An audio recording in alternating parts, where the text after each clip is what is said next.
Olá, sejam muito bem-vindos a mais um Papo Show. Eu me chamo Ana Carolina Grins e sou a host desse podcast. Lembrando que o propósito do Papo Show é deixar um legado para as próximas gerações, contando histórias que inspiram, encorajam e emocionam. E hoje a gente está dando sequência à primeira temporada do Papo Show, onde nós estamos entrevistando membros da segunda geração da família empresária da Piccadilly. E hoje eu estou aqui com mais um convidado muito especial, o Renato Klein, que fez parte da diretoria aqui na Piccadilly e com certeza ele tem muitas histórias para contar. O Renato Klein, ele é o filho mais novo de Evaldo Armindo Klein e Herta Klein, e o pai do Renato, seu Armindo, com quem eu me lembro com tanto carinho, ele foi um dos sócios fundadores na época junto com o vô Almiro. Ele vai contar tudo pra gente. O Renato é pai de 6 filhos: Ana Cláudia Rocha, Catarina King, Rodrigo Klein, Roberta Klein. É casado com Junéia Braum, com quem também tem 2 filhos, o Vicente e o Caetano. E como eu comentei, o Renato foi diretor industrial aqui na Piccadilly por mais de 5 décadas. Ele tem uma história incrível para compartilhar com a gente. E aí, Renato, como é que tu tá? Tu tá confortável? Tranquilo, confortável, tranquilo. Vamos bater um papo show? Tranquilo. Muita história, né, Renato, para contar?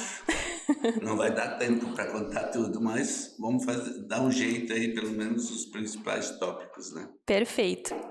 Bom, tu também, assim como todos os membros da segunda geração, tu é uma grande inspiração para nós da segunda geração. Vocês acreditaram no nosso potencial, nos passaram o bastão, mas continuaram nos apoiando aí ao longo dos anos. E isso tem sido muito importante para nós. Eu queria te perguntar primeiro, Renato, eu tenho muita curiosidade, a gente conversa muitas vezes, assim, pequenas partes da nossa história, mas eu queria entender como que foi a tua infância, como que foi a sociedade do vô Almiro com o teu pai na época, como tudo isso começou, conta pra gente. Bom, eu era bem jovem, bem novo, e eu me lembro com muita exatidão quando um dia meu pai chegou em casa e falou para a esposa dele, minha mãe, de que o Almiro teria feito uma proposta de negócio, um novo negócio, porque o pai tinha uma fábrica de saltos, cepa e cadeiras que se chamava Klein Henkel, que ele tinha outros 2 sócios. E eles na época eles tinham ganho um dinheiro numa loteria, a empresa tinha ganho um dinheiro e isso foi distribuído entre os sócios e o pai tinha uma certa quantidade que a minha mãe sabia desse valor, né? E aí o pai falou para a mãe assim, vamos apostar no Almiro, né? Ela disse, tu que sabe, né? Então ali que começou a composição da sociedade, mas o dinheiro do Almiro e o dinheiro do meu pai não eram suficientes para começar esse negócio. Então foram em busca de mais outros 2 sócios e coincidentemente eu acabei de falar para ti também que na verdade eram 4 As, porque era Almiro, Armindo, Alfredo e Albino. Olha só que legal. 4 sócios iniciais, né? E ali foi iniciada a sociedade, e porque também eram todos eles conhecidos entre si, eram amigos de infância, o meu pai e o Almiro, de Nova Hartz, de Solitária Alta, eles eram carreteiros, puxavam toras do mato antes dessa época, né? Então foi essa sociedade muito bem feita, porque eu sempre dizia para o meu pai, que já é falecido, que a loteria dele foi apostar no Almiro numa fábrica de sapato, porque a fábrica dele, posteriormente, eles fecharam a fábrica, daí o pai veio para a fábrica de sapato também ajudar a cuidar, porque ela estava crescendo, né? O teu pai acabou ficando, né, um tempo na gestão junto com o vô. Eu não sabia que o teu pai, ele fornecia componentes para calçados. Isso é uma novidade, eu não sabia. Ele, assim, como é que eu vou explicar isso para ti? Eu tinha na época 11, 12 anos e o pai tinha uma caminhonete Chevrolet, ele levava salto para o Strasburger, pro Reichert, Catleia, essas fábricas de calçados todas de Campo Bom, Sapiranga, Novo Hamburgo, ele fornecia salto para eles, que era saltos feitos de sola. Era cortado o tacão de sola, ele era prensado, colado com grude e pregado. Nossa, bem manual, né? Bem manual, prensado. Tinha que ficar numa prensa 24 horas para ele não descolar. E ele tinha um representante em Sapiranga que vendia essa produção toda. Eles faziam muito salto quando estava a todo vapor, né? Naquela época ou era em madeira, né, Renato? Salto, mas ainda, ou era em madeira ainda não estava funcionando. Naquela época era 100% de sola. Não, de sola mesmo. De sola. Sola, crupom. Cortava de sola crupom. Olha só, nossa, as coisas evoluíram. Hoje tem tudo injetado, né? Nossa Senhora, nem se imagina a diferença que era produzir sapato daquela época para hoje. As coisas evoluíram bastante. Muito. E como é que foi, Renato, que começou a tua carreira, então? Tu começou bem cedo, né? Bem menino também. Sim, é que como o pai tinha fábrica e a mãe também trabalhava na fábrica, então eu ficava solto e correndo dentro da fábrica. E eu me lembro assim, o pai vivia me dando caraspão, né? Porque era o filho do patrão, o desempregado tinha que ficar quieto, mas eu incomodava muito, eu lembro disso, né? Tu era arteiro, né? Arteiro. E naquela época, então, eles fizeram a sociedade e o Almiro começou a construir o primeiro prédio. E aí o meu pai disse, vai lá incomodar o Almiro, ajuda a carregar tijolo para a obra, né? E eu me lembro assim de que era bom isso, né? Porque eu saía de casa, da rua Oswaldo Cruz até aqui nessa rua, da 3 quadras, e aí eu vinha para cá, ajudava a carregar tijolo, só que eles consumiam mais construindo do que eu podia carregar, né? Sim. E aí, no fim, eles botaram mais um a carregar tijolo comigo, porque eu era um guri. Então era serviço de grande, mas naquela época isso não importava, né? Então tu ajudou a carregar tijolo. Eu carregava tijolo. Esse prédio que a gente está aqui hoje, aqui do lado, né? Não, esse prédio não existe mais. Não, era aquele bem pequenininho, né? Tu tá te referindo, onde era o mercadinho depois. Tinha o telhado de telha de barro. Aquela primeira casinha. É ali que eu ajudei a carregar tijolo. Que é mais ou menos bem aqui onde a gente está, né? Mais ou menos aqui.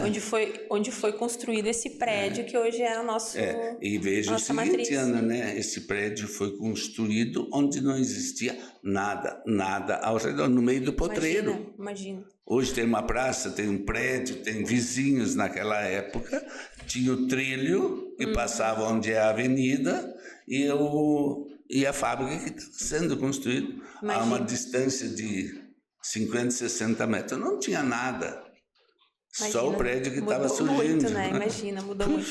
Eu fico impressionada, assim, e a gente, nossa, tem uma gratidão muito grande por quem começou lá atrás, né, Renato? Porque eu me questiono sempre isso. Os sócios, aqueles que apostaram no Valmiro, que acreditaram na proposta dele, foram muito importantes para a Piccadilly chegar onde ela chegou, porque eu acho que muita gente desiste de empreender quando não tem alguém para apoiar, exato. Né, Renato? E às vezes precisa juntar o capital de 1, 2 ou 3 para alavancar o negócio, né? Senão uma pessoa sozinha não é difícil de abrir uma indústria, né? Sem alguém que ajude a cuidar, alguém que vá alavancar o negócio financeiramente, porque até dar o giro todo precisa capital, né? Às vezes um vem com o conhecimento, com a experiência, o outro vem com o capital, o outro vem com a visão. E assim que iniciam, né, muitos negócios. E se nós olhar para a nossa região desse Vale do Rio dos Sinos, Vale do Paranhana,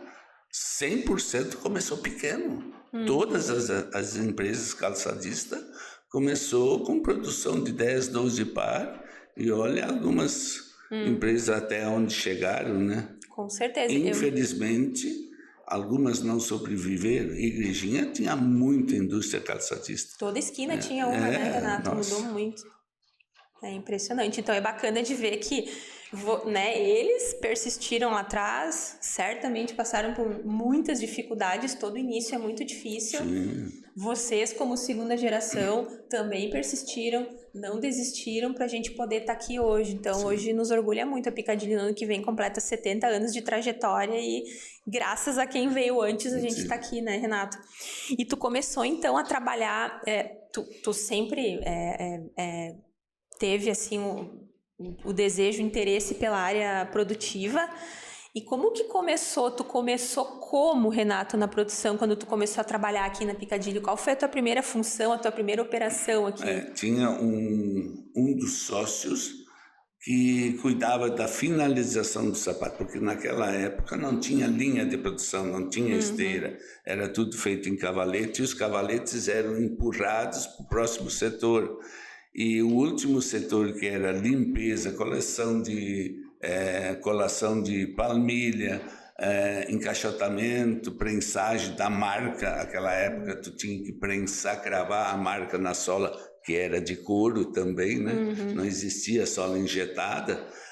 Eu fazia isso, eu carimbava e ajudava a encaixotar, né? E esse serviço, eu me lembro muito bem, era de responsabilidade do Alfredo Marmet e duas irmãs, Ivone Schenerdy e a Lori Schenerdy. Eu acho que tu conhece, a Ivone conheceu. Ivone, sim. Essas foram, naquela tempo, eu acho que elas tinham 15, 16 anos, e elas trabalham. Elas que faziam aquele setor e elas que me mostraram a minha primeira profissão, digamos. Né? Olha só que interessante. Então, assim, tu seguiu uma carreira inteira, né, na indústria, 100% dentro da indústria. E aí, se tivesse que nomear qualquer um, em qualquer setor, quem me ensinou, com quem eu aprendi, eu tenho isso muito claro na minha mente, né? Nossa, que legal. Eu acho que todo mundo, né, na carreira, Renato, teve alguém que te incentivou, alguém que às vezes talvez foi teu padrinho, que acreditou no teu potencial. Tu teve uma pessoa assim que tu lembre? Uma coisa, ela no passado distante, quando tinha 16, 18 anos, aí naquela época, aí era o profissional mesmo, aprender a fazer. Aí eu tive, em cada setor, eu tive, digamos, o meu mentor, né? Mas depois de 30, 40 anos de fábrica, né? Quando eu comecei a ser gerente de fábrica, depois posteriormente diretor, aí eu tinha 3 pessoas assim que eu me inspirava 100%, né? Era o Arlindo do Paquetá, do Schmidt Simons do Dovar e o Nino Scherer do Calçados Niche. Esses eu procurava assim o máximo estar perto deles, porque na época eram os que estavam explodindo. Eram referência de empresários, né? Então, esses 3, assim, quando tinha uma feira, quando tinha um encontro calçadista, eu grudava neles, né?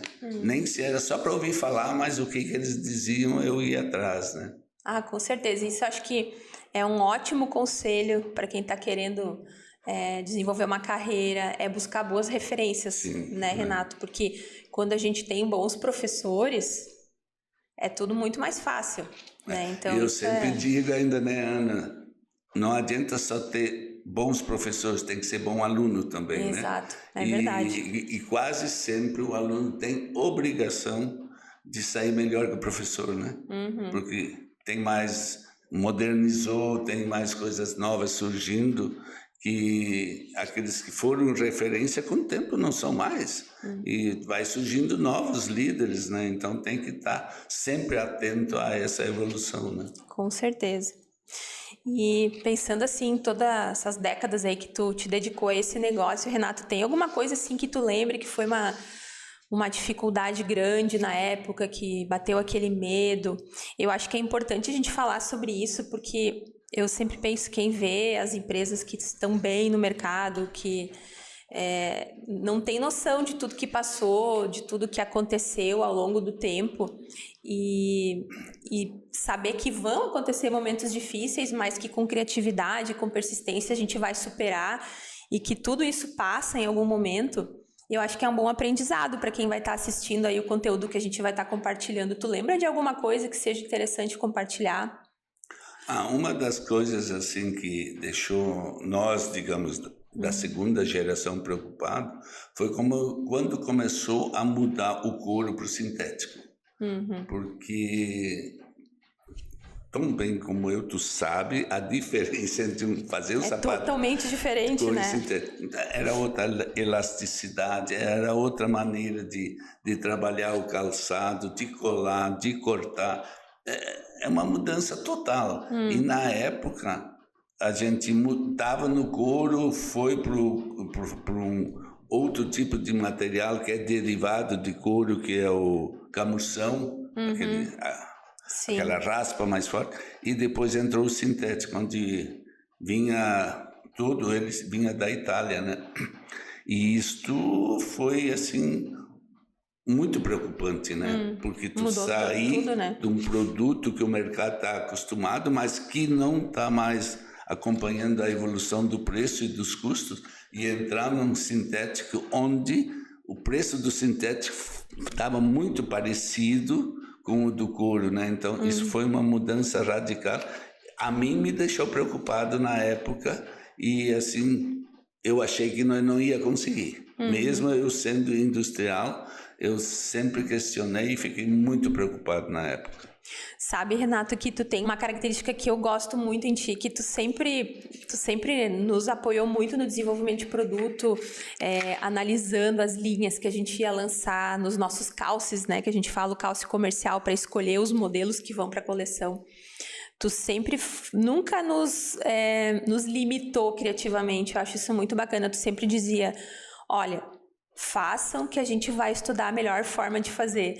Isso eu acho muito bacana, a abertura que tu sempre deu pra gente, nunca dificultando as coisas, sempre nos passando assim muita confiança de que nós íamos encontrar uma forma de fazer. Isso é uma característica muito forte tua e certamente isso deve ser aí uma inspiração para aquelas pessoas que estão pensando em carreira, como ser um bom líder. Eu vejo assim que tu tinha um espírito de liderança muito forte que instigava sempre as pessoas a buscar uma alternativa. Então, acho muito bacana essa característica tua. A gente falou de momento que bateu aquele medinho, né? Mas sim. Depois dá uma sensação tão boa quando a gente olha para trás, né, Renato, e pensa, poxa vida, aquele momento difícil virou uma grande oportunidade, foi o que aconteceu.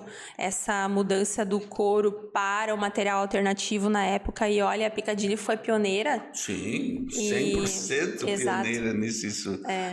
No começo até o mercado comentava muito, né? O que estão fazendo, como estão conseguindo, porque naquela época ou era couro ou era PVC, não era PU. PU era uma inovação naquela época, né, Renato? Então aí houve muito comentário no segmento, porque PVC e alguma coisa de PU se fazia, mas era forro no calçado, não era cabedal.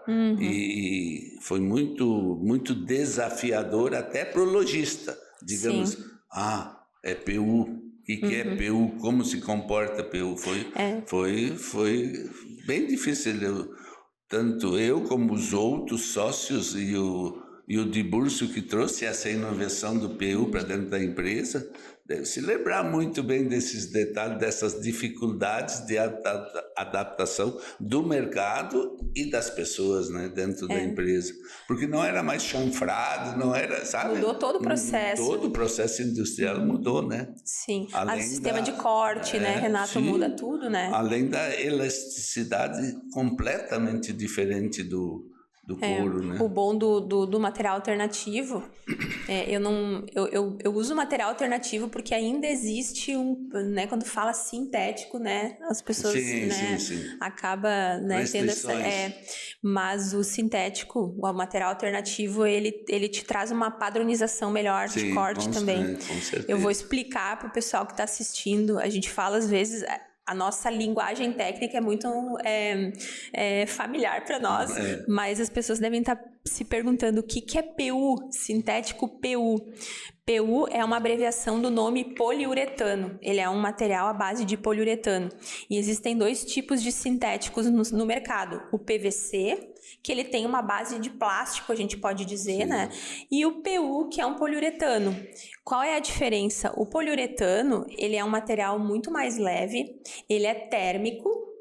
O que significa ser térmico? Transpira.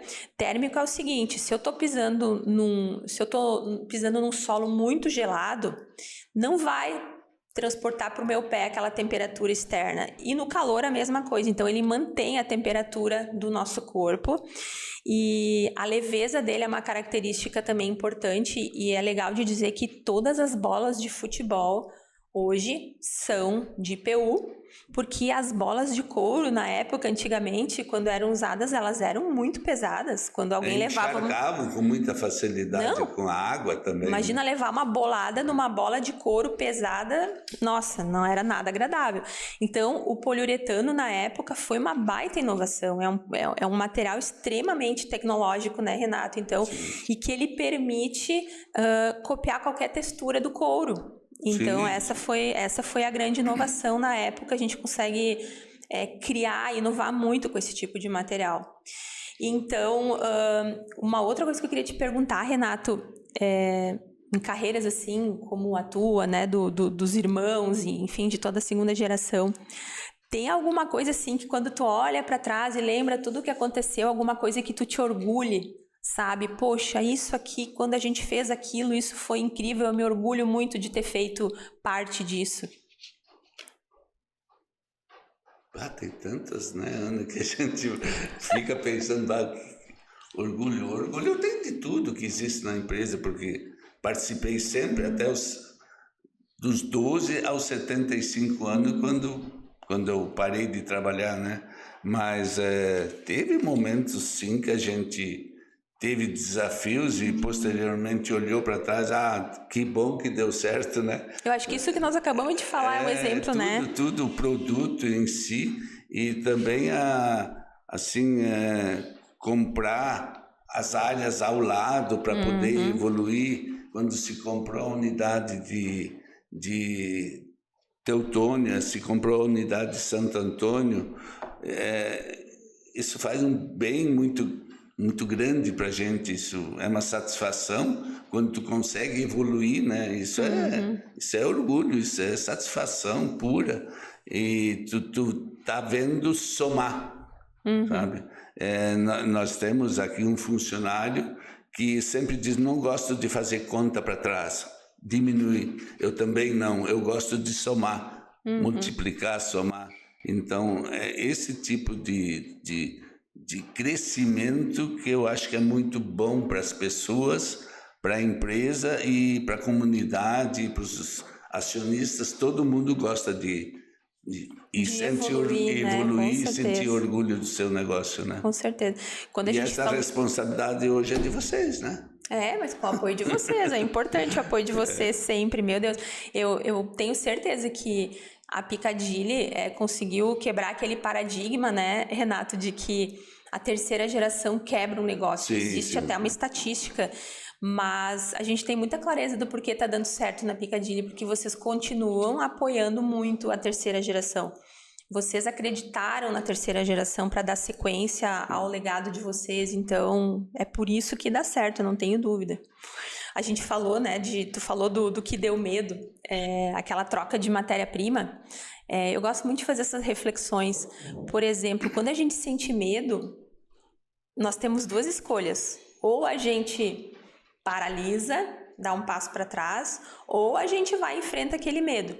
E aí, quando a gente enfrenta o medo, isso realmente vira algo que a gente se orgulha depois. Sim. Porque quando a gente olha, né? É uma sensação tão boa ver quando a gente consegue superar um medo ou uma limitação. Eu me lembro, eu mesma, eu tinha pavor de falar em público há um tempo atrás, quando eu era bem jovem. Então, daí quando eu olho para trás e penso, meu Deus, tudo uma questão da gente desenvolver, da gente ter coragem de dar mais um passo e conquistar aquilo que a gente está buscando, né? Então isso é muito legal, olhar para trás e ver tudo isso, né? Eu gosto da palavra, olha no retrovisor. Não tem que ser, tu tem que ter foco para frente. Mas de vez em quando é bom olhar no retrovisor para te lembrar das coisas que aconteceram, como nós éramos, como somos hoje e para onde nós queremos ir e chegar. É, né? Isso aí, Renato. Eu também.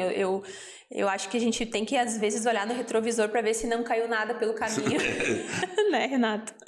Que pode ser importante quando tu chegar lá, tu olhar para trás e daí tu vai pensar, poxa, ficou lá atrás. E isso aí para resgatar é mais difícil. Que legal isso. E falando das gerações anteriores, Renato, né, o vô, teu pai, os sócios deles, tem alguma coisa, alguma influência da primeira geração que tu leva assim como uma lição para tua vida até hoje? Agilidade, sabe? No tomar decisões, tu tem que pensar, compartilhar, mas também ser ágil, principalmente na área industrial, né? Porque as linhas de produção andam, o teu custo está andando também, né? E a produção tem que ser, tem que alcançar a produção, as metas diárias, e tu não pode pensar em parar, em tomar uma decisão, amanhã eu resolvo. E isso fazia muita parte do início da fábrica. Eu faço 12 pares por dia e vou fazer 12. Depois eu começo a fazer 15, depois 20 e vai crescendo. E o mimi ficava para depois. Mas resolvia na hora como, o quanto fazer. Eu me lembro muito bem disso, que isso era característica, principalmente do Almiro, assim, ó, tem que produzir, tem que entregar, foi vendido, sabe? Então não dá um jeito, sabe? Eu acho que isso sempre estava comigo e ainda está hoje, sabe? Eu não gosto de deixar alguma coisa para trás. Tem que resolver logo. Porque amanhã tu vai ter o teu problema de amanhã e vai ter o que tu deixou para trás de ontem. Então tu vai amanhecer com um problema. Não, eu quero amanhecer com um problema que vai dar e não o que ficou para trás, né? Eu adoro. É muito legal essa reflexão, Renato. O que tu deixar para amanhã só acumula. Só acumula, então te livra dele. Nem se demora, vai noite adentro. Mas com certeza. Eu sempre brinco, né? E tu deve lembrar disso. O que tu vai fazer hoje noite? Essa é a tua frase. Não dá tempo. O que tu vai fazer até meia-noite? É isso aí, tem que resolver logo. É isso aí. A agilidade hoje é fundamental, né? Porque faz toda a diferença, meu Deus. Às vezes a gente tem aquela frase que diz: quem chega primeiro bebe água limpa também. É assim, com certeza. Né? Então, né, faz toda a diferença. Essa agilidade no mundo de hoje. Isso é outra coisa que eu admiro muito em ti, Renato. Tu sempre trouxe essa velocidade para nós.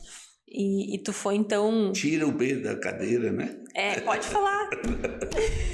Como é que tu dizia? Pode falar. Tira a bunda da cadeira e vai trabalhar. Isso aí, tem que se movimentar. Então, isso era muito legal, assim. O Renato pegou o negócio, ele vai fazer acontecer. Isso é muito legal. Isso traz muita agilidade pro negócio. E de todas as coisas, muitas coisas, né, na trajetória de uma empresa... E na vida pessoal da gente também é assim, né? Muitas coisas dão certo, outras não dão certo. Tem alguma coisa que não deu certo nesse período aí que tu esteve à frente da área industrial e que gerou um grande aprendizado? Talvez o que não deu certo eu esperava mais. Eu nunca me contentava, sabe? Então eu gostaria que tivesse lá no passado...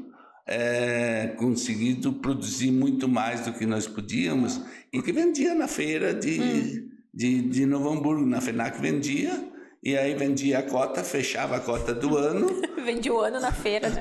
Vendia o ano na feira, muito. E aí se conseguia produzir mais, e aí se dava mais uma cota, se alcançava as metas antes do período, se dava mais uma cota de 30, 40 mil pares para o resto do ano, vendia em 2 dias. Sabe? E aí tu ia em busca de mais. E sempre eu fui muito objetivo nisso. Eu sempre era a minha meta mais. Eu me lembro, né? Tu sempre nos instigando a buscar mais e nos encorajando. Nossa, essa é uma característica muito forte tua também.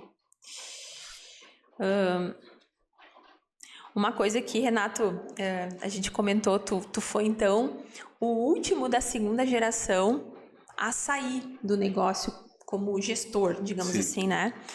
E foi muito importante para nós te ter como membro da segunda geração, fazendo parte da diretoria naquele período ali de transição, né? Porque daí os irmãos foram saindo e tu ficou apoiando a segunda geração, a terceira geração nas decisões mais importantes. E eu me lembro que... Eu sempre me lembro disso. Tu comentou isso numa reunião de diretoria. Então, tu era o único da segunda, né, sentado naquela mesa. Então, isso deve ter sido para ti algo muito diferente, porque eram os homens, né, que a gente chamava dos mosqueteiros. Aí entrou a segunda geração, aí o Josué e mais 3 mulheres ficaram... Então, teve uma mudança grande. Daí eu me lembro que tu disse...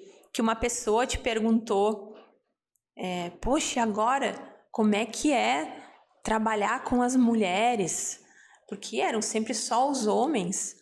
E aí tu disse, olha, eu tô adorando trabalhar com elas. O único problema... é que elas choram. Elas choram, E choram mesmo, né?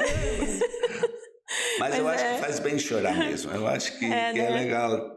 desabafa, mas assim, realmente, né, eu convivi com a primeira geração, a segunda que fomos nós e a terceira, e eu fui o único também que foi até os 75 anos, outros saíram antes, né, porque o acordo societário sempre foi, quando fizesse 75 anos teria que dar espaço, e não é que teria que dar espaço, mas tem que dar espaço mesmo, não isso.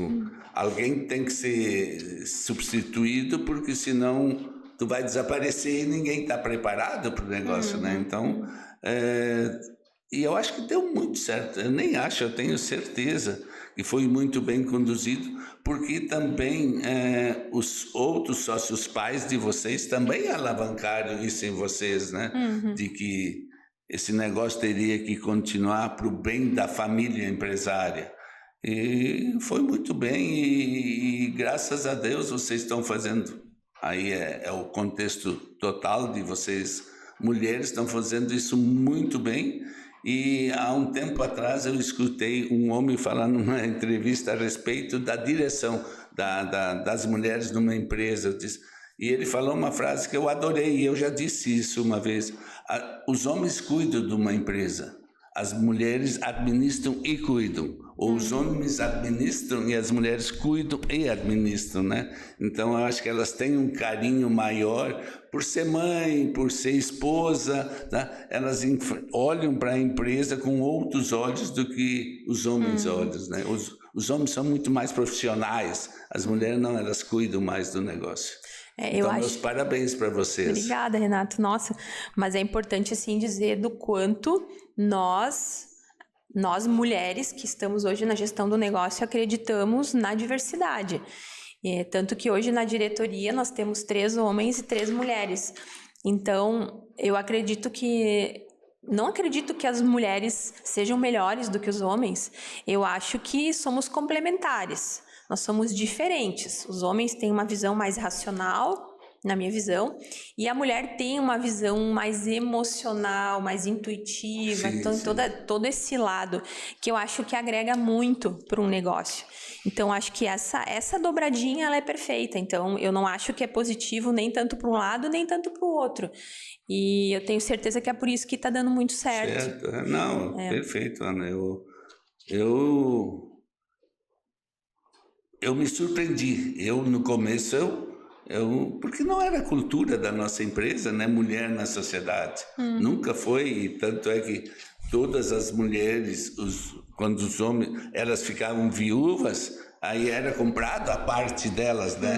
Então nunca se pensou de que uma mulher fazia parte do negócio. Mas isso era 50 anos, 40 anos atrás, né? E as coisas mudam também, né? Sim, com certeza. E evoluiu completamente.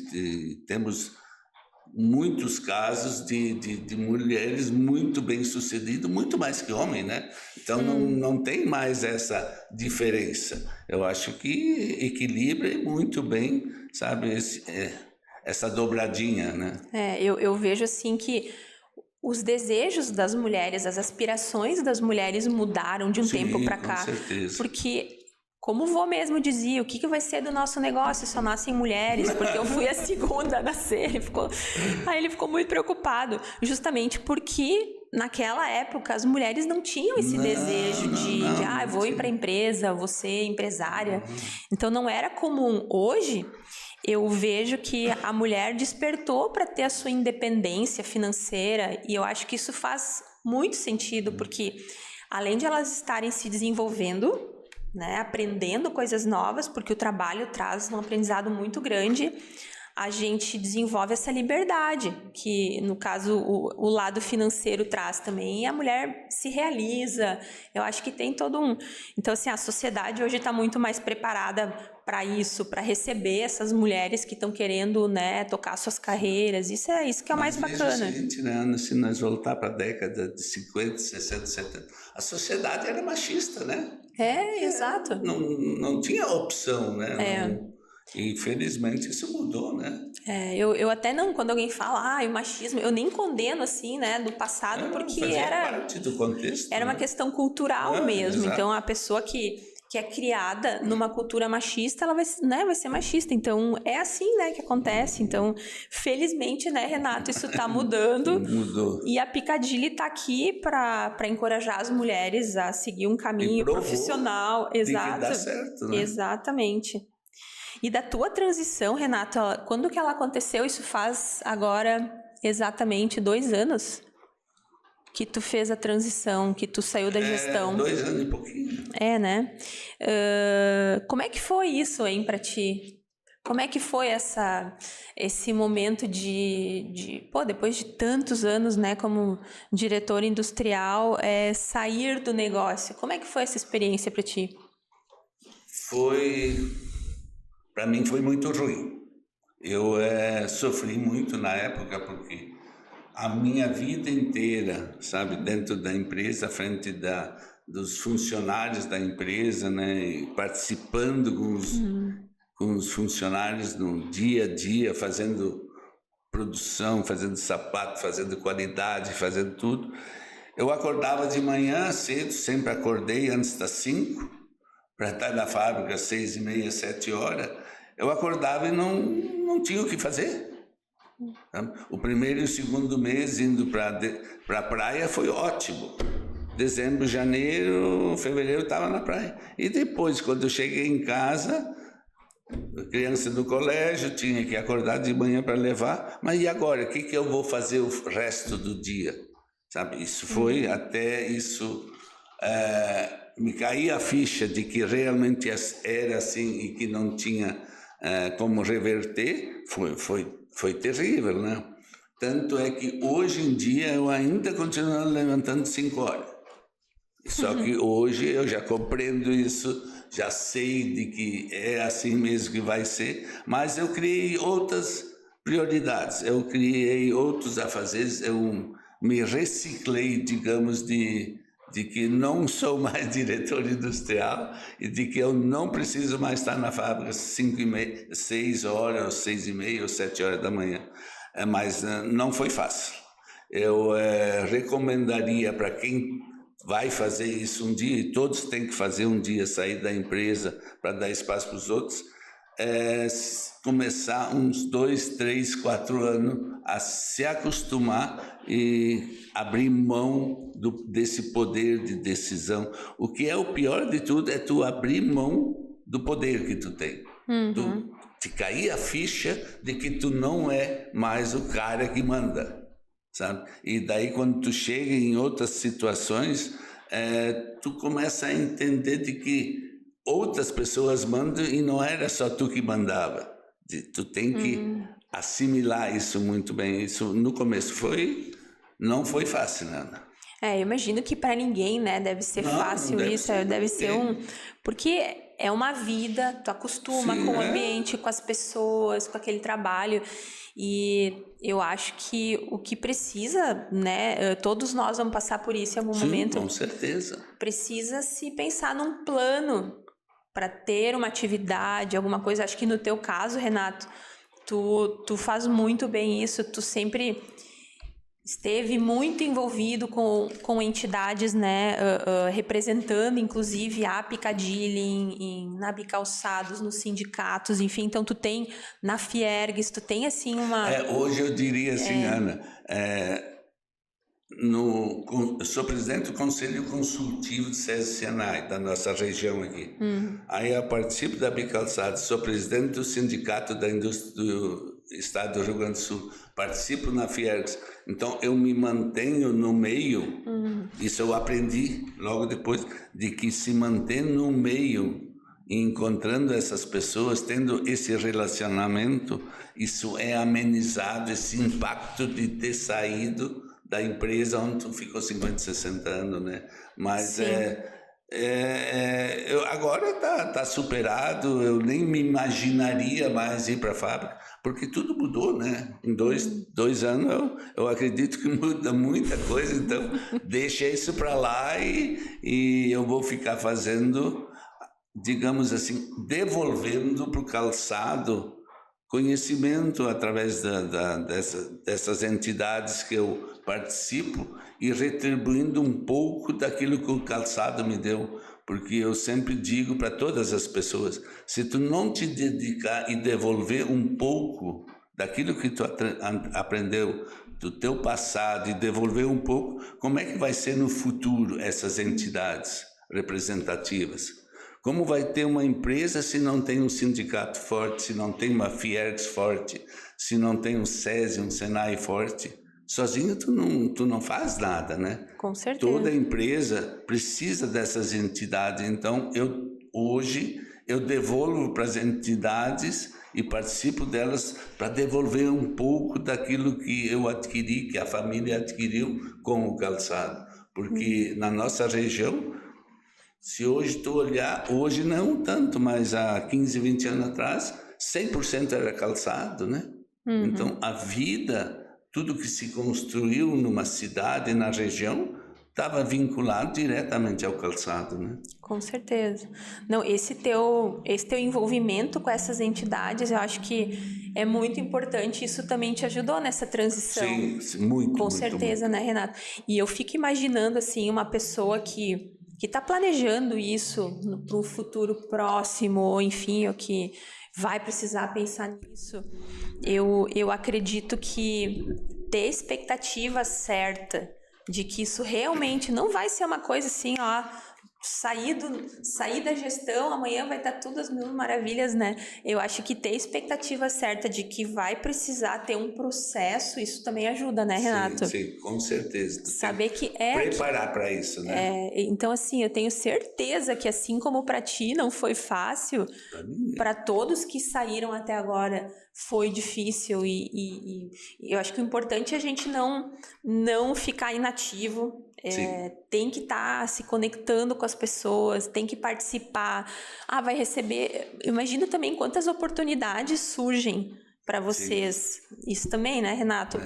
Porque eu acho que é importante a gente saber que existe vida fora da empresa familiar ou fora da gestão. Existem outras carreiras. Tem pessoas que saem daquele, né, sai da empresa e começa a aprender uma coisa totalmente nova também. Eu acho que isso também é uma coisa que a gente tem que considerar, não parar de aprender nunca, né, Renato? Sim. Tá sempre aberto para aprender coisas novas, conhecer novos negócios, conhecer pessoas novas. Isso acho que facilita muito, né, o processo. Sim, com certeza, sabe? E em busca do novo, de uma nova oportunidade, nem se é só para conhecer e participar, não precisa visar outros interesses financeiros também não, políticos também não, mas pelo menos estar ali no meio para ter conhecimento, né? Sim, isso também é uma coisa que eu sempre gostei muito, assim, que tu sempre nos estimula, nos encoraja, tá sempre nos cutucando para ir buscar coisas novas. Então, a tua adaptabilidade, Renato, é uma coisa que eu acho muito bacana, e se tu não tivesse essa característica, teria sido muito mais difícil conviver com a terceira geração todo o tempo que tu conviveu, né? Sim, Né, Renato? Isso foi no começo, digamos assim, mas foi um desafio, né? Conviver com a terceira geração, porque você lembra que algumas vezes eu já disse, puxa vida, eu carreguei no colo, né? Olhava e dizia que bonitinha, nem se não era tão bonitinha ainda. E todos vocês da terceira geração, eu vi nascer e carreguei no colo, porque nós da segunda geração, lá no começo, nós convivia muito, os casais conviviam muito um com o outro, então todos nós vimos nascer os filhos de todos nós, né? As crianças, né? E então, depois tu chega numa certa idade, tu não nota de que tu vai envelhecendo, mas vai vendo que os outros estão crescendo. E daí tu vê, digamos assim, já ter o poder de mando, tá grande, tá pronto para a vida, e tu tem que acabar cedendo, né? Porque é o espaço que eles se criaram, porque nós fizemos isso no passado também, né? Quando a primeira geração estava aí e nós crescemos junto com ele, vocês cresceram conosco. Isso é a lei da natureza, é a regra, né? Não, e vai acontecer com vocês, né? Claro, com certeza. É aquela coisa, aquela criancinha pequenininha lá, daqui a pouco cresceu e agora já está querendo questionar bem alguma assim. coisa, né, Renato?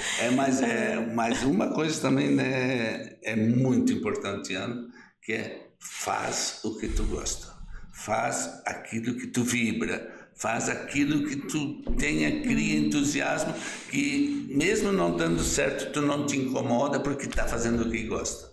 Isso eu diria, vocês estão fazendo na terceira geração, mas para a quarta, dá essa opção também. Com certeza, Renato. O que tu quer na vida?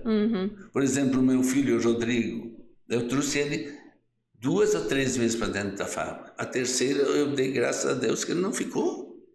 Por quê? Porque não era o negócio dele calçado. Hoje ele planta arroz, planta soja, é isso que ele gosta. E está resolvido na vida. Agora imagina se eu tivesse forçado, fica. O que seria ele na vida? Um frustrado, né? Com certeza. Quero perguntar aqui para quem está nos assistindo, quem já assistiu os episódios anteriores vai perceber que todos falaram sobre isso, de que a gente precisa fazer o que gosta, que a gente precisa fazer aquilo que brilha o olho. Isso é a coisa mais importante, e por isso que também está dando certo na Picadilly. Sim. Ninguém aqui não teve uma imposição, tem que trabalhar na empresa da família, né, Renato? Sim. Então, isso faz com que dê certo. Ou teve outros interesses e se sentiu melhor, não está aqui, né? Claro, a Tem empresa... Tem pessoas da terceira geração que estão em outros segmentos e estão felizes. Estão felizes, muito bem sucedidos. Resolvidos, né? Então, isso é uma coisa importante que a gente precisa reforçar. A empresa familiar, ela tem que dar oportunidades, assim, precisa fazer um estágio, até para a pessoa ter uma primeira experiência profissional, enfim, logicamente, né, Renato, que só vai permanecer na empresa. A gente sabe que para a gente que é da família é muito mais difícil, sim, inclusive, né, Renato? A gente precisa ser muito bem, tem que se desafiar muito, mas a gente tem que dar a liberdade para eles fazer as escolhas deles. A gente tem, eu quero ser médico, E eu acho que esse é muito o papel de pai e mãe, ajudar os nossos filhos a identificar os talentos, os desejos deles, para poder seguir o caminho deles, né? Enfim, então isso é muito, muito importante.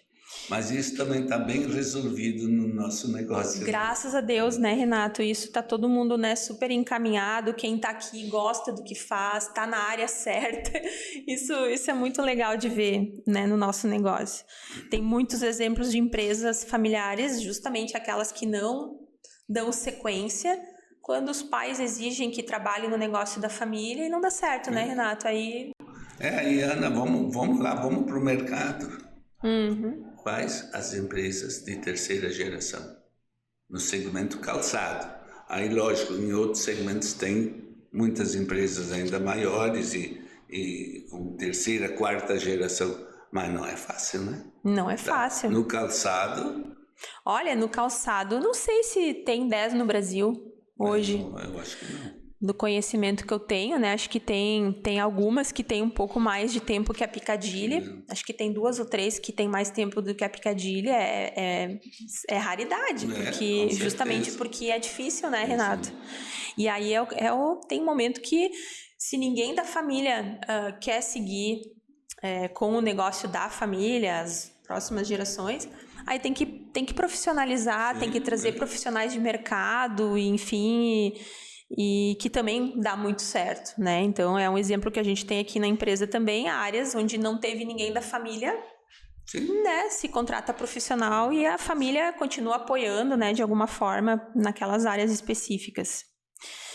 E, Renato, tu é uma pessoa de extremo sucesso, assim, admiro o teu... Já te falei muitas vezes que quando eu chegar na tua idade eu quero ter a energia que tu tem.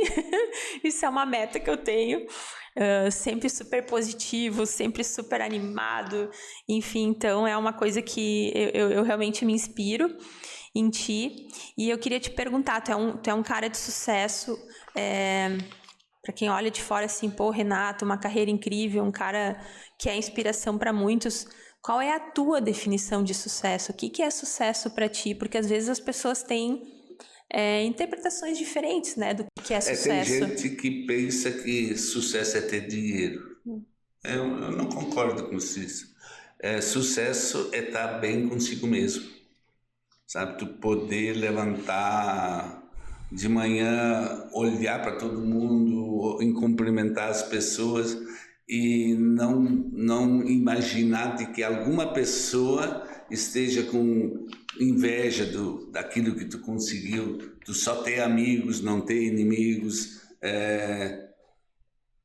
ter feito só coisas boas na vida, ter honestidade, transparência, olho no olho quando alguém te pergunta uma coisa ou te pede alguma coisa, sim, não ficar enrolando, sabe? Isso para mim é sucesso, sabe? Tu poder compartilhar com as pessoas a tua experiência, se alguém te pede um conselho, tu ter condições de ajudar essa pessoa, sabe? Para mim, sucesso é isso, não é muito bens, sabe? São aquele legado que tu deixa e aquele pensamento positivo que tu consegue transmitir. Por exemplo, Ana, se alguém me pergunta como é que tá, tô bem. Mas como? Porque o mercado está... Mas eu estou bem. Eu acordei hoje de manhã, levantei sozinho. O que tu quer melhor na vida que isso? Acordar. É uma dádiva de Deus, né? Com certeza. Quantos vão dormir e não acordam? Quantos estão doentes? Eu tenho 77 anos, eu tenho os meus principais amigos de infância já foram. E eu ainda estou aqui. Isso é uma bênção, sabe? Isso é sucesso na vida. Com certeza. E não adianta ter muito sucesso financeiro, ter um nome nas mídias e de repente fica doente e com 60 anos, 70, 40 vai embora, né? Então não estou muito preocupado com a palavra sucesso, sabe? Viver a vida de uma maneira transparente, olhar para os filhos, olhar para a família, olhar para os amigos, isso para mim é sucesso. Nossa, eu concordo 1000% contigo, Renato. Acho que as pessoas não entendem mesmo, acho que o que é sucesso, porque tem tantos exemplos aí de pessoas que têm muito dinheiro, mas que não são felizes, não são realizadas. Então, para mim, a definição de sucesso é o equilíbrio. Tem que ter o equilíbrio entre a vida profissional, a vida pessoal, contigo mesmo. E acho que tem muito a ver com estar em paz. Exatamente isso. Né? Eu acho que é isso o sucesso. Então, tudo que é demais por um lado nunca é positivo. E Ana, assim, se nós olharmos pessoas de sucesso, tem, e muitas, mas quantas tem pessoas penduradas neles, sempre agradando, sempre... Tipo do puxa-saco, né? será que é pelo sucesso ou é pelo dinheiro? Ou é pelo bem-estar dessa pessoa ou é pelo que ele representa e eventualmente te traz uma oportunidade para o cara que está ali junto pendurado? Então isso é complicado, né? É muito difícil, né, lidar com isso. E quando entra isso, né, Renato, entra a questão do ego, muitas vezes. Quando se busca abastecer o ego através disso, né? Então, é bem complicado. Eu vi uma frase esses dias que, poxa, eu fiquei refletindo sobre ela, achei ela bem forte, que diz assim, ó: as pessoas não gostam de ti, elas gostam de onde você está. Louco, né? Isso, né? Gera umas reflexões, assim. Isso é importante pra gente também pensar quem tá se dar conta, porque às vezes a gente não está consciente do que está acontecendo. Então, acho que por isso que é importante a gente fazer, né, de vez em quando, essas reflexões, né? Abrir os olhos, né? No ano que vem, Renato, no dia 4 de junho de 2025, a Picadilly vai completar 70 anos. Na tua visão, pensando em tudo que aconteceu ao longo de todos esses anos, tudo que mudou, tanta coisa mudou, né? A gente falou um pouquinho no início, mudou a forma de produzir, enfim, muita coisa. O que pode colocar em risco, na tua visão, o futuro de um negócio? Lá na frente, eu teria dito que a alavancagem, o sucesso do negócio é ser sócio pobre de empresa rica. O futuro de uma empresa e o sucesso de uma empresa é o contrário. Ter muito sócio rico e empresa começar a ficar pobre. Muita gente dependendo, fora de um padrão de SA, dependendo da empresa, sugando a empresa, sabe? E ela começar a se endividar através de empréstimos bancários. Então, isso muitas vezes acontece com empresas e temos vários exemplos no setor calçadista de que o sócio não sabe recuar quando tem que recuar e que tem que sempre fortalecer a empresa. Ela ser uma empresa sadia, sabe, ser, como é que se diz, financeiramente sadia e não os acionistas só sugar. Se tiver que abrir mão do ganho em algum momento para reinvestir no negócio. Isso. Porque tudo que qualquer empresário tem veio do negócio. Então, ele deverá, naquele momento, retribuir para o negócio parte ou totalidade daquilo que ele já buscou, né? Com certeza. Isso é uma característica muito forte da Picadilly, né, Renato? A Picadilly é uma... toda consultoria que vinha conhecer o nosso negócio dizia: isso é uma agulha no palheiro. Porque a Picadilly é uma empresa que trabalha muito com recurso próprio. Sim. Justamente porque sempre soube olhar para o caixa, por exemplo, vou dar um exemplo fresquinho, né, Renato, que aconteceu há pouco tempo, a pandemia. Sim. A pandemia, a Picadilly, às vezes as pessoas perguntam: nossa, como é que vocês sobreviveram à pandemia? Porque a gente perdeu os 2 meses de melhor faturamento do ano. E que foi março, abril. Então, foi porque a gente era uma empresa sólida, porque nós tínhamos caixa. Isso é uma coisa... Eu tinha um consultor nosso que sempre dizia: as empresas quebram por falta de caixa. Porque se tu não tem caixa, se tu não tem essa solidez financeira, que é justamente isso que tu acabou de falar, né? Preservar o negócio... A gente ia ter que buscar empréstimo e aí tu começa a vir uma bola de neve, né, Renato? Sim. Tu tem que pagar aquilo, aí tu tem mais as contas para pagar, tu tem os funcionários, então isso é muito delicado. Então hoje a gente olha para trás e tem clareza absoluta. A Picadilly atravessou essa crise porque tinha gordura para queimar, digamos assim, né? Não vou dizer gordura, é um combustível sobrando para poder atravessar a crise. Então, e até, Renato, falando nisso, eu me lembrei, assim, eu me lembro com tanta clareza, a gente fala de momentos difíceis do negócio. Eu já tô há 31 anos trabalhando na Picadilly. Tu sabia disso, Renato? 31 anos já, muito tempo, né? 31 anos, nossa.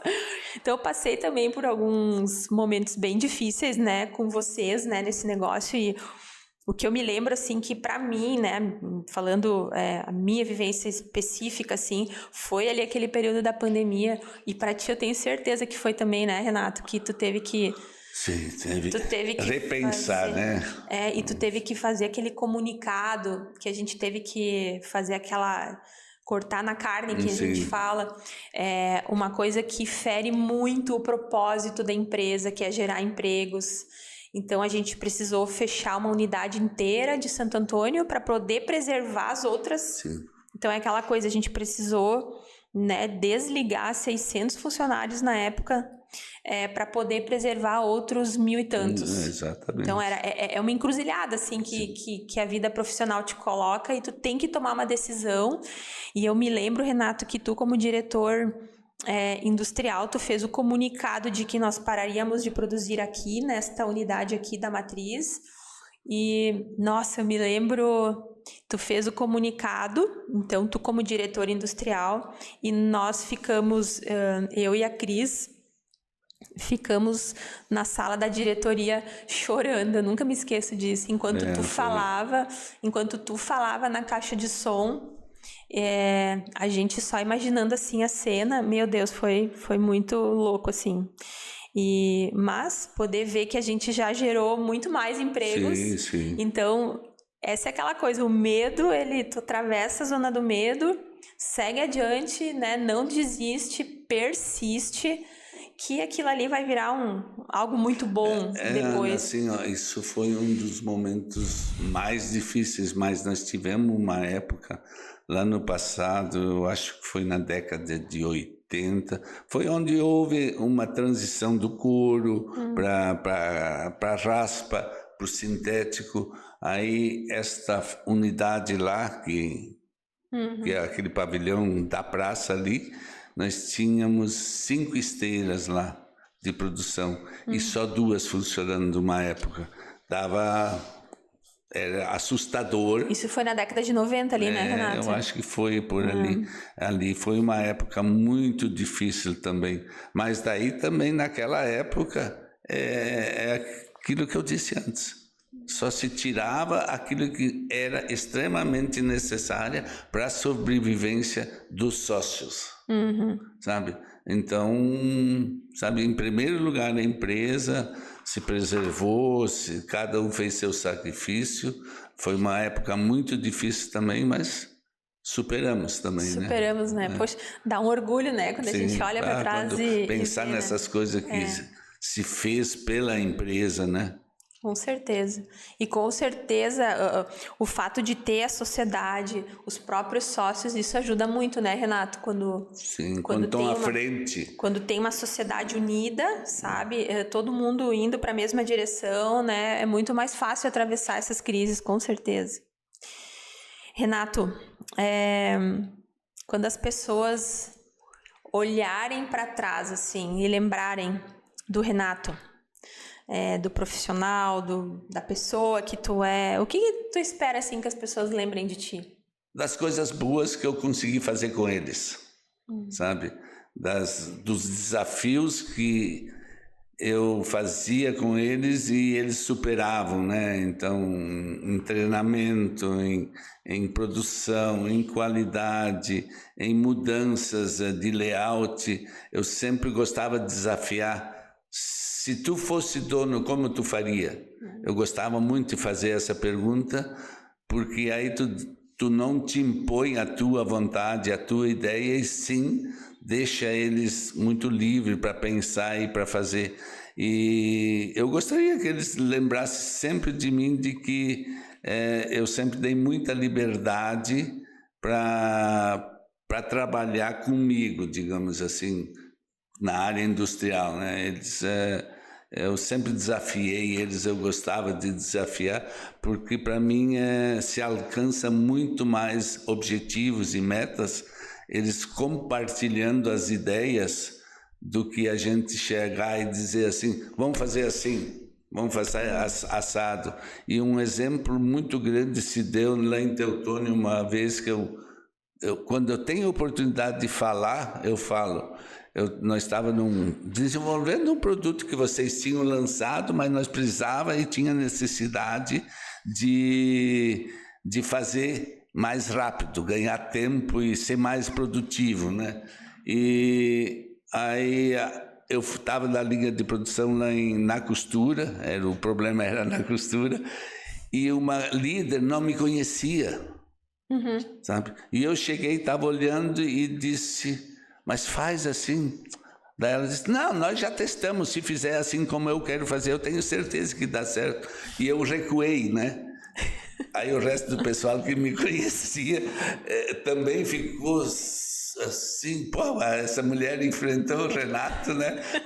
Ela enfrentou porque não sabia. E isso me ensinou também muito de que tu tem que dar liberdade para as pessoas para pensar. Tu não tem que ser o cara que diz, faz assim, tem que ser o cara que diz assim, quem sabe nós vamos tentar. Ou se tu tiver uma ideia melhor, vamos analisar a tua ideia. E eu me lembro, nunca esqueço dessa pessoa que, em termos, me enfrentou, né?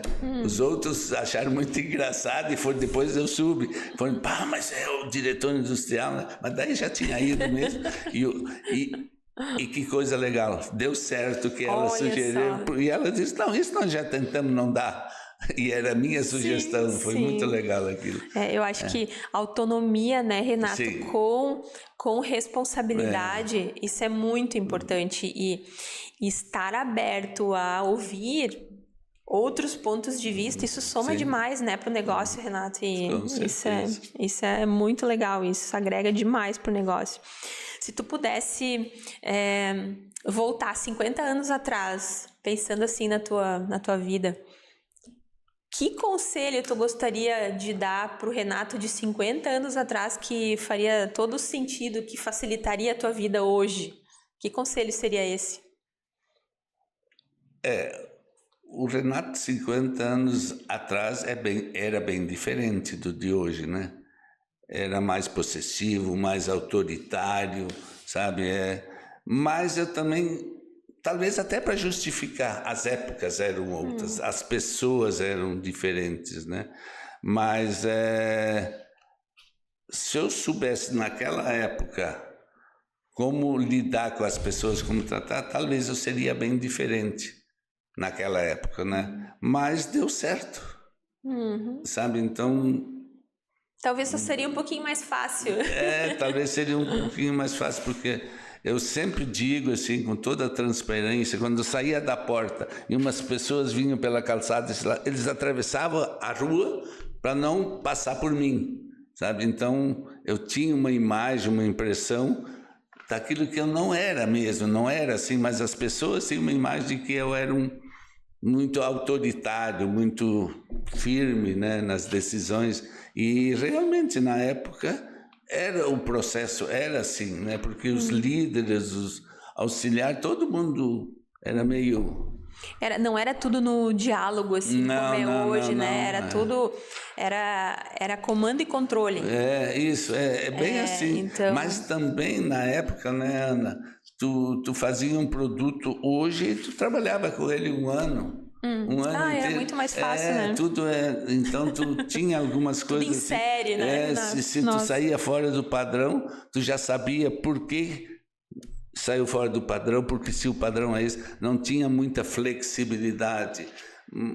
Mas funcionou na época, então também não tem muito o que mudar, né?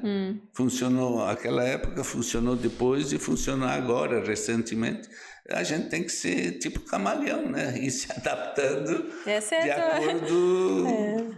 Essa é a tua característica, eu falei há pouco, assim, que eu muito admiro em ti, essa tua adaptabilidade. O mercado, tudo está mudando tão rápido, a gente não consegue mais fazer, assim, aqueles planejamentos a longo prazo, a gente não sabe nem... Ana, muito louco, né? Essa inteligência artificial, sabe? Muita coisa vai mudar ainda. muito mais rápido do que a gente imagina. É muito como isso avançou, né, em um ano. É uma coisa, a inteligência artificial e a gente precisa acompanhar isso. Eu acho que tu pensa, escreve 4, 5 palavras, tu sai o teu texto dentro daquilo que é uma coisa, né? Então, é maravilhoso que isso traz, assim, a gente vai ganhar muito tempo com isso, mas como tudo na vida que é demais para um lado, pode ter o outro lado que não é tão positivo, então acho que... mas o ser humano onde fica, né? Aí como que tá. é que a cabeça dele vai desenvolver? A gente tem que cuidar para não ter problemas. Eu digo, a gente não vai mais pensar. Esse é o ponto. Tu tem ali a máquina que pensa por ti, então a gente tem que estar sempre se estimulando, tem que estar lendo, tem que estar aprendendo coisas novas. Eu fiz o primeiro, até o 5º ano, era na época, tu rodava e tinha que saber a tabuada de frente para trás, tu tinha que saber tudo. Hoje, todo mundo pega o telefone para subtrair 6 de 10. Eu vejo tudo isso dia na padaria, quando eu pago a conta, eles fazem na máquina a subtração do dinheiro que a gente... Ninguém mais faz cálculo de cabeça. E onde vai parar isso com inteligência artificial? Eu disse esses dias, olha só, as máquinas a vapor foram para os nossos músculos o que a inteligência artificial vai ser para o nosso cérebro. Vamos pensar, então hoje a gente não precisa fazer mais força para né, tem a máquina que faz a força pra gente, né? E então por isso hoje as pessoas vão muito na academia. Porque tá todo mundo meio atrofiado, sim, tu te locomove, né? Enfim, tem carro para tudo, tem... Enfim, então eu acho que no futuro a gente vai ter que ter academia pro cérebro. Sim, porque provavelmente. vai atrofiar, nós vamos ter que... Vai ter uma mudança importante aí pra gente fazer, né? E, Renato, tu tem uma frase nos teus e-mails que eu sempre achava bem interessante, assim. E tem tudo a ver com o que a gente falou há pouco, de uma coisa que eu sempre admirei em ti, que tu sempre dizia, faz, a gente vai achar uma forma de fazer, né? Tu sempre apoiava e sempre muito criativo para trazer soluções. Aí tu tem uma frase que diz assim, quem é bom em desculpas não é bom em mais nada. É legal essa frase. É legal, mas com o tempo eu acho que essa frase foi desgastando também, né? E pessoas dizendo, não é bem assim. Um tempo depois eu criei uma outra, porque daí era relacionada à qualidade, né? Que eu gosto muito também e eu gosto de repetir hoje. Nada é tão bom e perfeito que não possa ser melhorado. Adorei essa. Essa aí eu também, é verdade. Sabe? Foi uma evolução de alguma coisa. Porque qualquer projeto, qualquer produto, qualquer coisa que tu faz, tu diz perfeito. Não. Pode fazer melhor. Alguém vai melhorar. Alguém vai olhar por aquilo e aquilo que tu achou bom e perfeito, alguém vai melhorar. Alguém vai mexer naquilo até para se desafiar, né? Com certeza. Por isso a importância, né, de tu até compartilhar uma ideia, né, Renato, de pegar outros pontos de vista, porque às vezes tu tá vendo ali que tem um número 6. Eu tô aqui, tô vendo, né, se a gente desenhar o número 6 aqui na mesa, para mim é o número 6, mas para ti vai ser 9. O número 9. Então, os diferentes pontos de vista agregam muito, diminui o risco, acho que traz mais inovação também. Perfeito. Adorei a tua evolução da frase, Renato. Muito legal mesmo.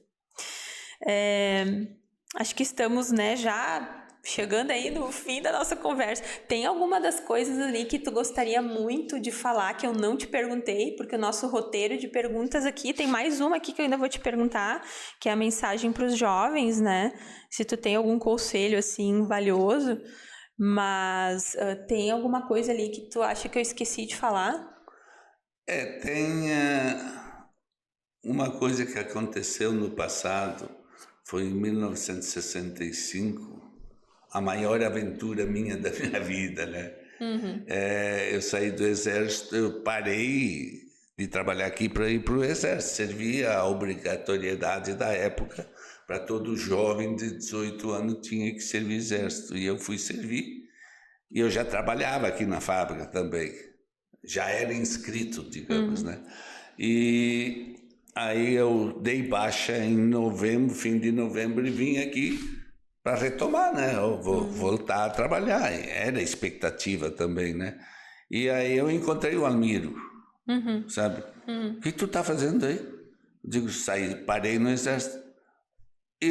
Tu sabe dirigir? Sei. Eu vou levar sapato para São Paulo, quer ir junto? Vou comprar uma Kombi. Comprar uma Kombi em 1965. Comprou a Kombi e nós fomos a São Paulo. Enchemos a Kombi... Só tu e ele, Renato? Sim.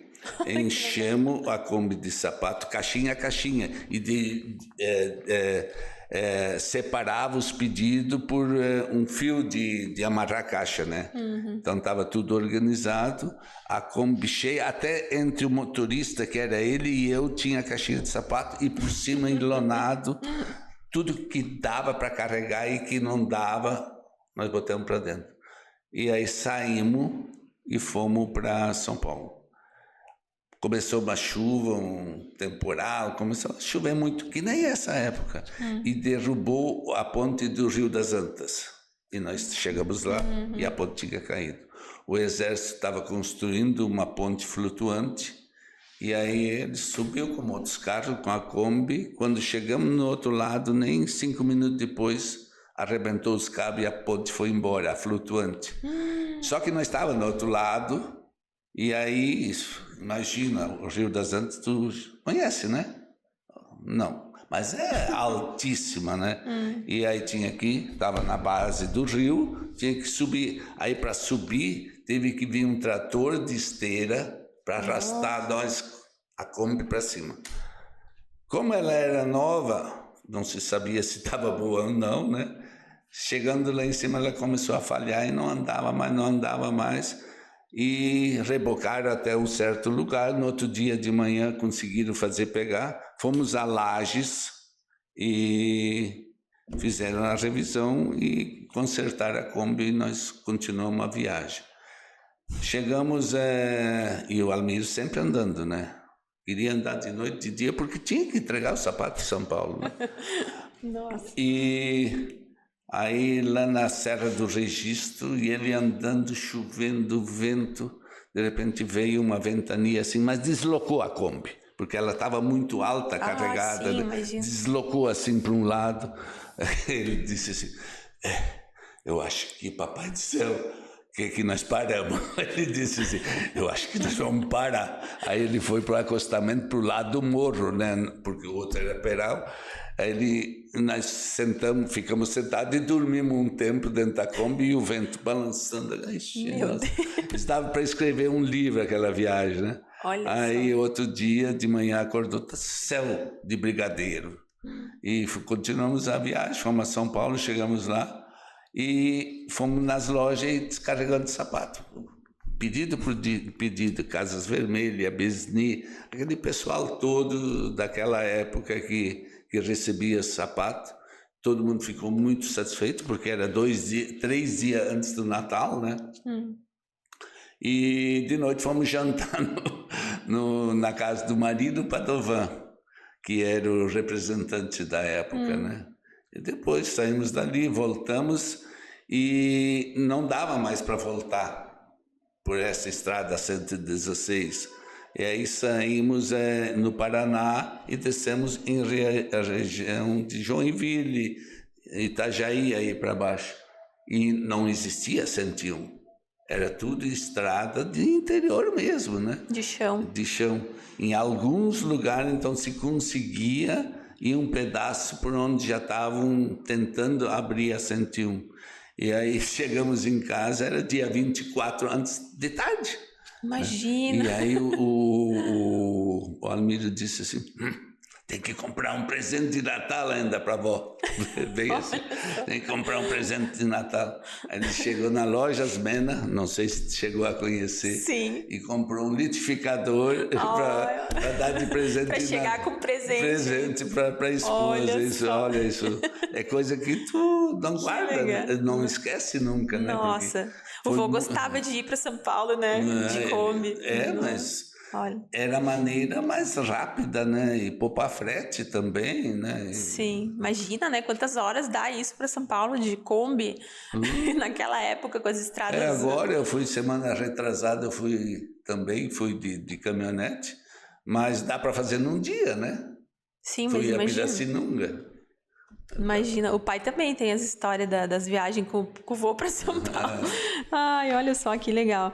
E aí, com o teu pai aqui, Renato, tu não trabalhou muito tempo com o teu pai aqui dentro da empresa?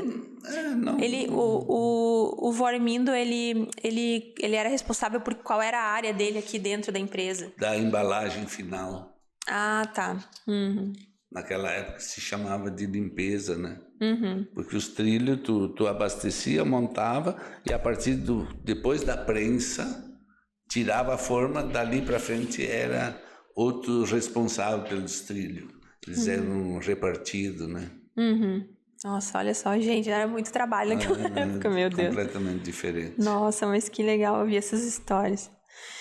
E Renato, imagina que, pensando aí no propósito do Papo Show, deixar um legado para as próximas gerações, né? Contar as histórias, quanta história incrível, quanta sabedoria, quanta experiência que vocês têm para ser compartilhada, que podem inspirar os jovens, não precisam ser os jovens, mas qualquer pessoa que queira recomeçar, que queira mudar de carreira, que está mudando de fase na sua vida, enfim. Se tu pudesse deixar uma mensagem, um conselho, vamos lá, para 20 milhões de pessoas, pensar grande e pensar pequeno dá o mesmo trabalho, né? Então, vamos pensar que 20 milhões de pessoas vão poder ouvir aí o teu conselho. Que conselho seria esse que tu daria? Foco. 100% de foco. Muito trabalho. E não desistir jamais. Muito negócio, se tu não faz, alguém vai fazer. A tua ideia nem sempre é exclusiva. E enquanto tu dorme e não tem foco, o outro trabalha e realiza aquilo que... Mas eu tinha foco 100% na indústria. Eu vivia a indústria. Eu cheguei a morar no último piso desse prédio, lá em cima, cama e colchão, tudo, quando nós tínhamos o terceiro turno, sabe?